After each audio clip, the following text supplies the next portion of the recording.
everyone. My guest for this episode is NYC-based stylist Yvette Jordan. Her work has appeared in Goji Magazine, Dreamingless Magazine, and Ellements Magazine, to name a few.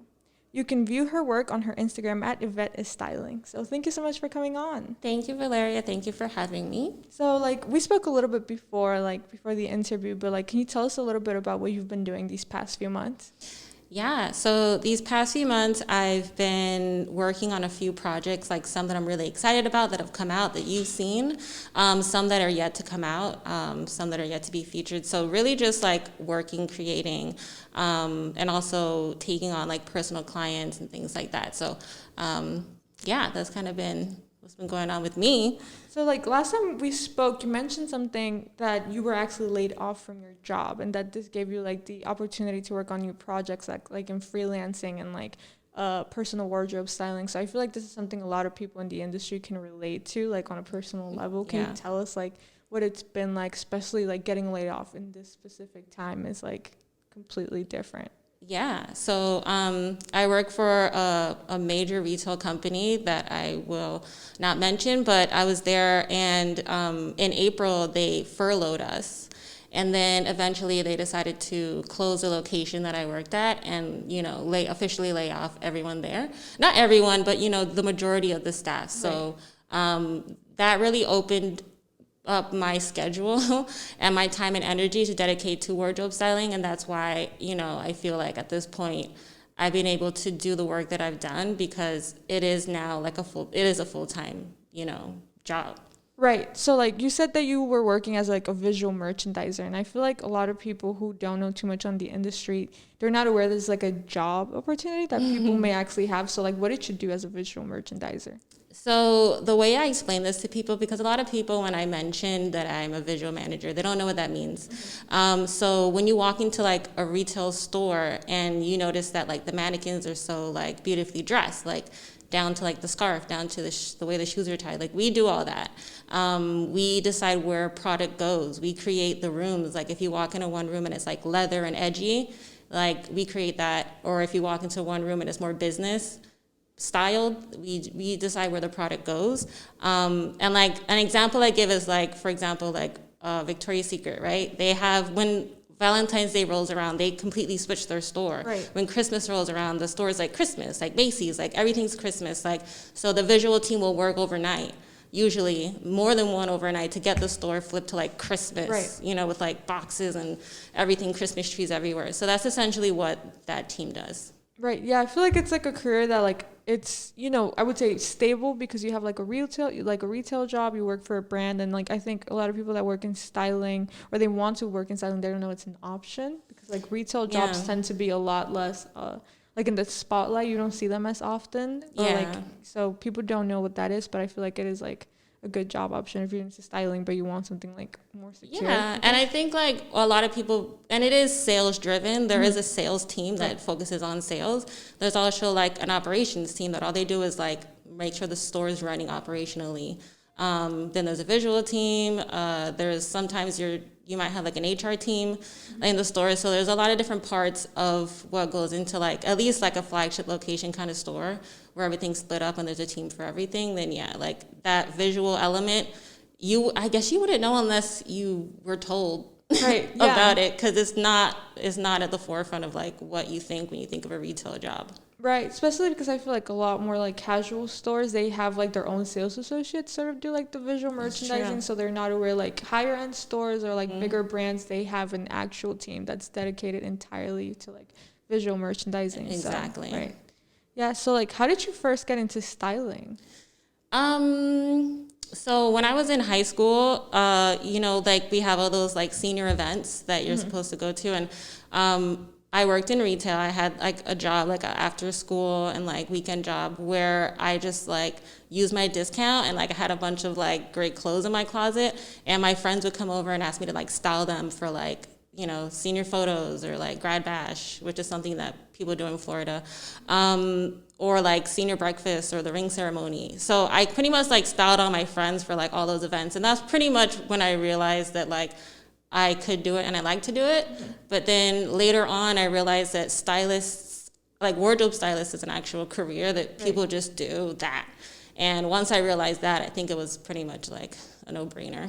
Right. Yeah. So like, you just mentioned that you're from Florida. So how was like early on? So how was like making that move over here? Actually, I moved here 4 years ago. Oh, okay. I thought you moved like very recent, like No. not recently. Yeah. I moved, this will be like July this year will be 5 years I've been here. And that transition, I wish I would have made it sooner, like just to that point. Like I was really just, I don't know, like to be honest, I might have been like scared to move or just really comfortable where I was. And I wish I would have done it sooner, but I'm glad I did it, when I did. But yeah, so that transition was interesting. I came here, I didn't have a job lined up. I had to like look for a job and like hustle and do that. And I did that. And then it was kind of just like, just working really hard at what I was doing, which was visual merchandising and trying to like grow my career from that. Right. So when you were in Florida, were you already like doing like freelance or like personal wardrobe styling, or were you still only doing visual merchandising? So it's been like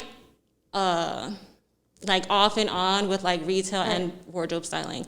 There'll be times where I'm doing wardrobe styling that I've done in Miami as well, and then I'll jump back into retail. And then I'll kind of like, I go with the flow with those two. Like when one's available, I like really lean into it. Like right now, like I'm not working in retail. Right. And so it's natural for me to lean into doing wardrobe styling. Unfortunately, when I'm working full-time in retail, I don't have the ability to do both because it's just too draining, I guess, like to do both. So it's really just one or the other. I like doing both. I've been doing both for like 10 years. And so it's kind of been like an off and on. Right. Yeah. So like, I feel like, especially like working in retail is very time consuming because you do have to like obey certain hours. Like you can't just be there like, oh, I'm going to show up at this time. No, like they're telling what time you have to be there. So you're there. So it's like, I feel like a lot of people that have retail jobs, they're often like, they don't have enough time or like energy to pursue like freelance at the same time. So it's kind of tough for them to like sort of like connect to that, like, I guess more creative, you have more freedom side. Yeah. So and like, to be honest, when I did have the last job I was at, I was doing styling. Like I had picked it up while I was still working. And that's probably what helped me with this transition last year into doing it full time, is because I already had like roots there because I had started already. And I was doing it. It's just, I had to turn down a lot of jobs on the wardrobe styling side to accommodate for my retail job, and now I don't have that to hold me back from taking on the work, Right. Like the first like time that we spoke about something that was called Model Mayhem and like sort of how you started. It's just something that I found really interesting. Like I went and I looked it up afterwards because I had no idea what it was, but it was like really interesting that sort of you got to see how a lot of things changed and like how people networking changed. Yeah. So. I mean, essentially what we were doing on Model Mayhem, which was like a MySpace for creatives, meaning if you were a model, photographer, stylist, makeup artist, hairstylist, you would be able to reach out to people and like your page or your profile had all your work on it. It was essentially like a portfolio. Right. So people could check your work, say, I really like what you're doing, can we collaborate? And that's exactly what I would do with people. That's how I would meet creatives on that site, So yeah, it was like, now we do that on Instagram, Right.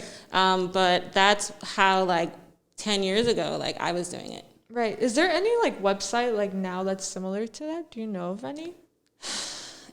I'm like the wrong person to ask about this, but there are. Like I know that this is a little off topic, but KVAR is one that you can submit your work to magazines. Oh, okay. Like that's one, in case people don't know about that one. Now, as far as like social networks for creatives, I'm not familiar. I know a lot of my friends do it themselves, but on Instagram, like they'll create groups. Oh, and this is like a mentorship group for stylists, or this is we're going to connect and work group for stylists. So I think they're doing that just on Instagram.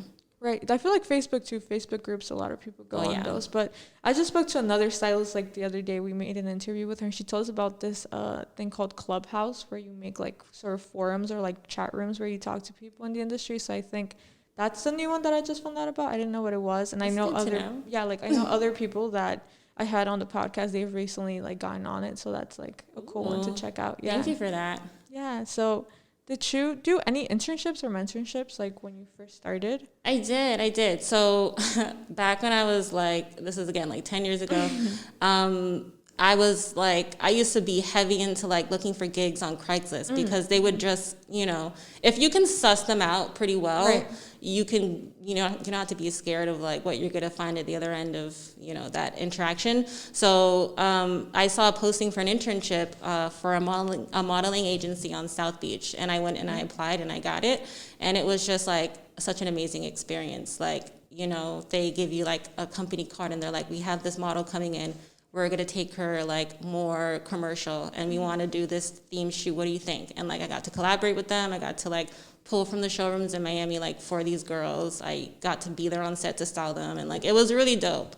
So that was an internship that really like let me see like this is real. Like you can really do this. Like and really it really made me like really happy to do it every day, you know? Right. So, like, I feel like internships might be the most important thing there is to people out there, especially if you're not going down, like, the formal education route, because it's like, you know, a lot of people can't afford it. A lot of people just don't want to go through that. So I feel like mentorships or internships are really, like, I feel like I've learned more from the internships that I had than, like, the actual, like, education program that I've been through, because it's, like, if you don't want to go to school, especially for certain things, and those are, like, technical aspects of your career has, like, you know, it's like you could do it through internships. You really could just like get working through internships or mentorships. You don't have to like get formal education. Like right now, I wish I wouldn't have like already spent so much time like going to school and that, because I realized it's like, oh, I could have done this without going to school. But you know. Yeah, I mean, and just to add on to that, I'm a firm believer in it's not what you know, it's who you know. Right. Because I've seen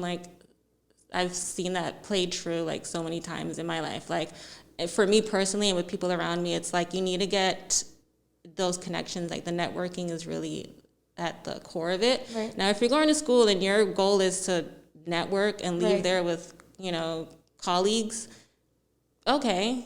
And you could have done that for free. Yeah, exactly. But, you know, you just might want to be around like-minded people who find like the studying of it to be really important, or, you know, or somehow there's some sort of like value on that. You know, and I respect that. And if that's what you want, go for it. But you can't leave school without the connections. Right. That's really what the value is of going to school and being around so many like-minded people every day, you know, working through things together. Like you have to leave school with a little team or a little squad of people who you're going to take that learning and apply it. Right. Know? Yeah, no, definitely. It's like you sort of get to like pick out people that you might want to work in the future with, or even like professors can like hook you up with like jobs or like people that they know. So it's like if you're going to go to school for something, then make sure you are like talking to people and like, or like you're being nice to your professors, even if they're not being too nice to you. You never know who's going to be like. You never know. And it might not, it's one of those things that it might not be tomorrow. It might be years down the road that because you guys have that similarity that you went to the same school. I mean,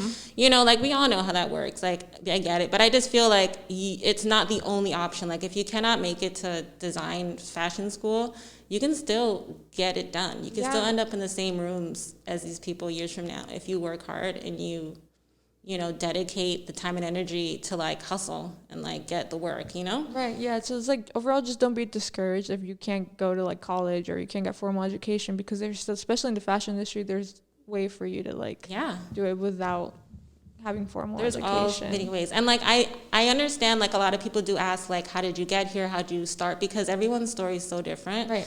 Some people will say, okay, like I went to school and I got an internship because I went to school because of the notoriety. Right. And, you know, boom, I took that like what people would consider like a traditional path to like getting there.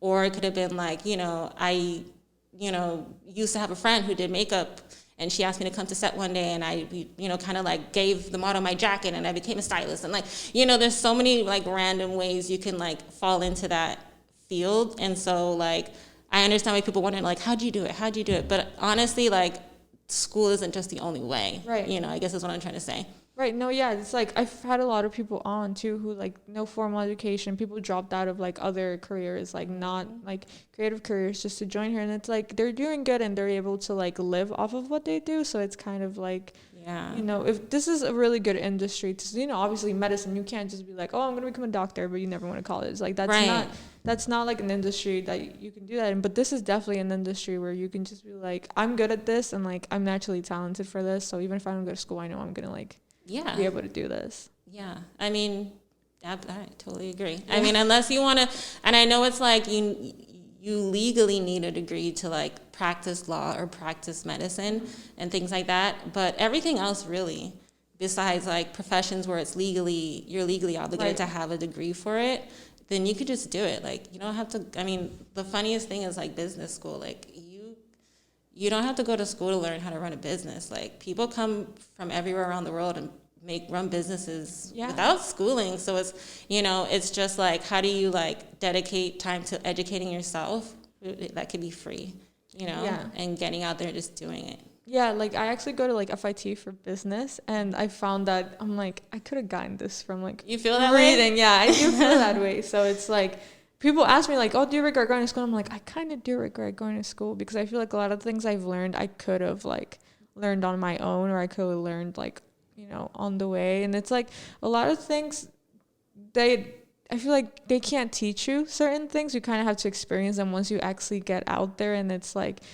like unless you need a license for it, you don't need to go to school. Yeah, it's true. And a lot of people ask me like, oh, you got FIT, do you like FIT? I'm like, I like FIT, but it's like, but do I really need to go to FIT? That's my like my major thing. But yeah, it's like, that's my number one thing. It's like, I don't like discouraging people who can't get formal education, because it's like, it's also my thing. It feels kind of like elitist to like be like, no, you can't do that unless you go to college. Yeah. So it's kind of like, no, you can do it, and I know you can do it. And it's like, a lot of people are successful even if they have like no formal education, especially in fashion. So go ahead if you especially feel like, in creative fields, like, I think like that's what, there's no like other industry where like just being you is what's gonna get you what you want. So yeah, it's like when you like another like playing into this, like what is something that you did that you felt really helped you start your career? Something that I did, connecting with other people, like not thinking I'm going to do it on my own, and like back to like networking and like having a little community in your industry, like like making connections with the hairstylist, with the makeup artist, with the model, with the photographer, because if you guys like the way you work together that one day, it could lead to more like you guys wanting to collaborate in the future. So really like networking and building those relationships, that's what really has gotten me moving.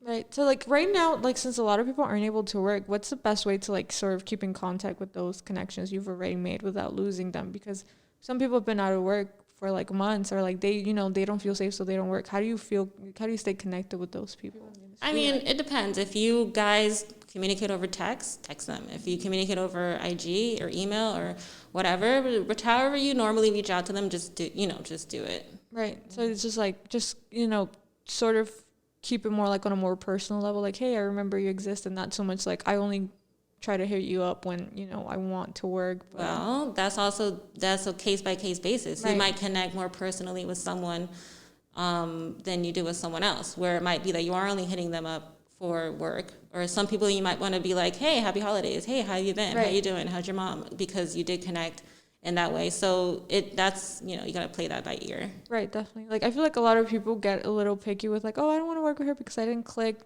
Are you like a firm believer in that, only working with people that you've like clicked with? Or not necessarily like only working with people that I click with. If you're talented and we don't click, I'm gonna work with you because you're talented. Right. Like the clicking is like, that should be secondary. Like first we got to know that you can do like what you're, like do it.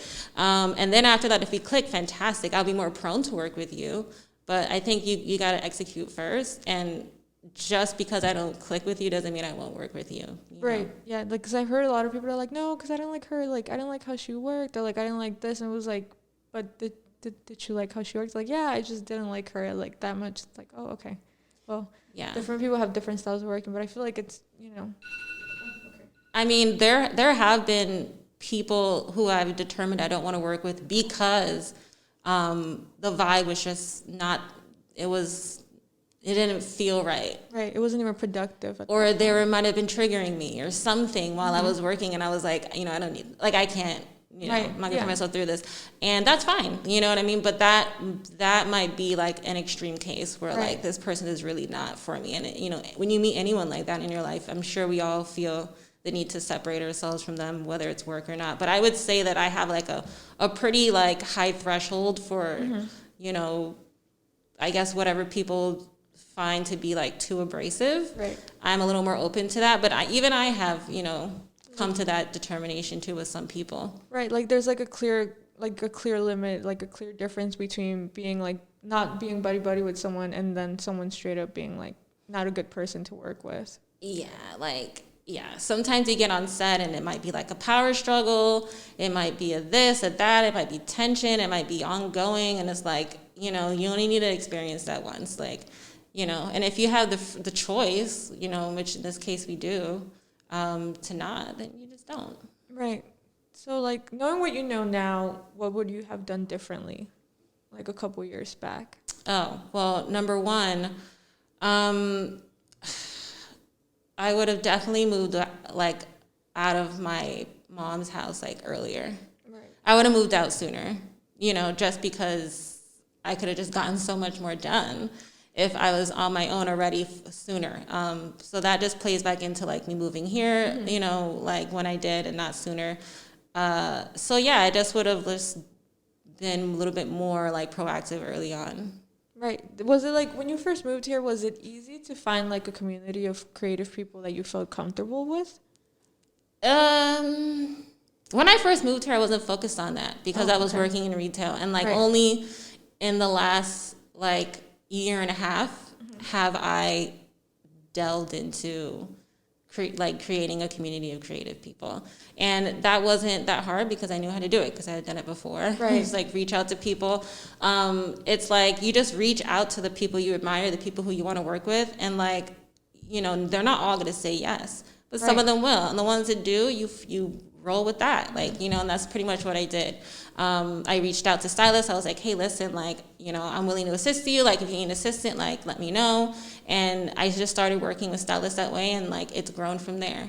Right. So it's sort of like you weren't like really looking initially to sort of get into like maybe like editorial styling. So it was like, what, you know, you were just focused on like trying to like get on your feet and like settle into a new city. So I feel like a lot of people can relate to that, especially when they move to like New York. They're like, their main focus, like, I'm just trying to like figure out how to eat right now. I'm not really looking to like make any friends yet. But I feel like it's a very cliquey like industry. So once a clique, like a group has been formed, it may be hard to like try to get into it, if that makes sense. Yeah, which is why I think the way that I approached it, whereas like you're hitting up people who already have that who are already in the industry and saying, hey, I'm going to assist you. Like, it gets you in the room, right? Right. I mean, you don't have to fight into them. You know, like, you just have to say, hey, I'm willing to work, and let's go. And, like, you know, if you're willing to do that, which I don't know why you wouldn't, because, like, if you're not working, you know, like, what else would you be doing? Right, exactly. So, yeah. Yeah, I feel like maybe it's more on, like they're having a hard time knowing people on, like, a personal level, because people tend to be like, no, we only need to work right now. I'm not really looking for, like, any friends, but I feel like that. Oh, you mean like turning like professional relationships into friendships? Yeah, like sort of like turning professional relationships to like longer term professional relationships. Like, oh, can we work more than once? Can we do this? And like people tend to like only want to work with certain people that they may have already known from before, or like. Well, I think what could be like a change, like what you can do to contribute to making people want to work with you, is when you show up, you got to like perform. Like, you got to really be like the best. You got to think like, I'm going to go in here and I'm going to kill this. I'm going to wow everyone. I'm going to do more. I'm going to go above and beyond. And then it's going to be hard for them to figure out why they shouldn't work with you again. Because if you show up and they're like, oh my God, she killed that. She brought everything. She like accessorized it great. And she like had ideas, and she was collaborating with us. Like, she even suggested poses for the model. She suggested this. You know, and she was willing to help. Like, if you're really like a team player and you show up and you like are good at your job, then people are going to want to work with you again. Right. You know, it shouldn't be like the fear, like, oh my God, no. If you just show up and you do it, and you know, obviously, like, if you're good at it, it'll show. Right. Then it'll like pay itself back to you, you know, like it'll come back to you. Right. So like before when we spoke last time, we spoke about like your goals and where you wanted to take your career. And you mentioned you wanted to get into costume styling for film. And I think that was like really cool because I never heard someone like suggest that like, oh, I want to go into costume styling. So can you tell us about that? So I'm like smiling under my mask right now because that is like a dream of mine. Like just because, you know, growing up and like looking at movies and like having those movies that really, I didn't realize this, but stand out to me because the wardrobe was so great and I was attracted to it. Like, for example, like Back to the Future, for some reason, all of them, like, I just love how, like, the costume designer for those movies, and they call them a costume designer because it's essentially your wardrobe styling for the movie, but since the people in the movie are characters, they're costumes for the characters, so it's called a costume designer. And I just love, like, specifically like that little like set of movies. I thought the wardrobe there was super cool, super fly, you know, Marty McFly. And like any kind of period movie, like you go back and there's like a movie from like the 1800s or the early 1900s, like I'm so there. I like love like just seeing how they recreate that style, that vibe, like the nostalgia of it. I love it. So I would love to get there one day, like on a film project, you know. I would love to be the stylist for like something like that. Right. Yeah, I thought that was really interesting because I also really like costume design, but like you know, I'm not really into like styling or like design, but I've never heard like a stylist be like, oh, I want to go down like into film and stuff. I feel like also another career that people may not realize is like a viable like, you know, way of living. So it's like that's also another job that people should look into, especially if they like sort of creating concepts that, you know, just creating concepts, creating stories. That's like a really good way to like tell them. It's because, you know, you can't tell the difference between like certain periods unless it's through like clothing or like music or art. But like I feel like clothing like is the most like is like the easiest way to tell what period it is just by looking at what they're wearing. So it's like really important that like people sort of get it right in the movie. Yes. It creates the whole vibe to the movie. It really does. It really does. And like I can tell you so many moments in movies where it's just about like that fashion, that costume designer like executing on that scene or like really like giving us the full range of like expression. It's just beautiful. So and it's also like a larger scale type of, you know, job where like you'd have a team and like it would be more collaborative. So I think that would be cool. Yeah, no, that was very interesting. I was like, oh, I want to talk to you about this. Very cool. Yeah, I mean, like, what was the movie I saw recently? I was telling you, I saw, like, Ad Astra, that Brad Pitt movie, and there was a scene, and, like, there's not much fashion going on in that movie because he's an astronaut. But the way they design, like, the helmet and the suit, like, even that, like, I was a little geeked out on because I thought, you know, they're definitely creating this. And I thought they did such a good job, like, of making the spacesuit, like, look cool. And it's like it could be like really small things like wow, like you wouldn't think an astronaut suit from like a movie would be like, oh my god, like you know, you can tell where it's from too. Like certain pieces you're like, oh, that's from this movie, that's from this movie. So it's very important. I think it's underestimated how important costume designers are for movies. I agree. And like if I see like a really good movie like that I love, I'll go to the credits and I'll look for the name of the costume designer and I'll look her up or him. I'll look them up and be like, you know, like kind of see like what they worked on before, kind of like learn a little bit about them, you know, like just so I'm a little bit more like, you know, in tune with like how, you know, those people work or who they are. So, yeah. Like just to like sort of start wrapping up, what is something you wish you knew before becoming a stylist? Something I wish I knew.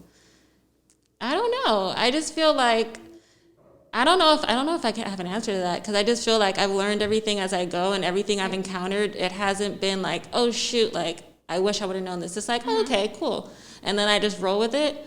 And nothing's been too surprising, honestly, because you know I kind of get what's going on because I've been doing it since I was in high school, so I kind of get the process. And nothing's really surprised me along the way. You know, I guess like knowing that some people could be flaky, I guess, and like being prepared to like plan around that, you know, because there'll be shoots where sometimes someone will call out last minute or something, and always making sure you have like a backup to the backup or something like that. I guess I could say that. So like just sort of like know that some people may not be as reliable. Like you need to be prepared. You need to adapt to whatever situation it is that you're in. So and then this you can take your time to think about these. But what are 5 tips for someone who wants to become a stylist? Okay, 5 tips. Number 1 you need to be constantly inspired. So what I do is like a lot of my Instagram feed is just fashion, blogs, fashion pages, fashion inspo, like celebrities that like pages that just like give you like celebrity looks, or someone they like focus on some celebrity that like you really like her style or his style. And just like as you're like scrolling through like you normally would, you're also going to get inspired while you scroll. So I think keeping like fashion in your face, I know we used to do it with magazines, but now we're doing it with your phone. So just keep it around in some way. Don't be scared to network, I guess. Make sure you get out there, or make sure you reach out to people and create a network. Prepare for, plan for the best, prepare for the worst. Something like, how does that go? I think it is like plan for the best, prepare for the worst. Right. Whatever. like I was saying before, like have a plan B and a plan C. Like don't just show up there. If the client wants 2 outfits, show up with at least 4. Right. Because if you're not doing a fitting ahead of time, you need to make sure things fit. So don't ever be short on the product. Like always overdo it. Right.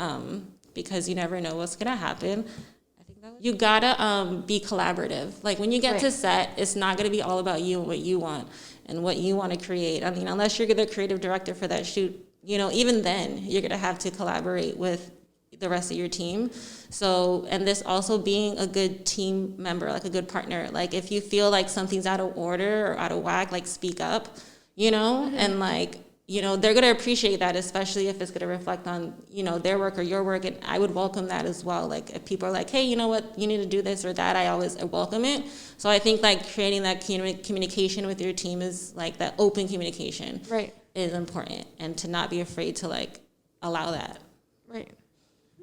So again, just as a reminder, you can view her work on her Instagram at Yvette is Styling. So thank you so much for coming on. It was great having you. I enjoyed talking to you about a lot of things like the costume design. So thank you so much for being on. Thank you, Valeria. Thank you again for having me. Appreciate it.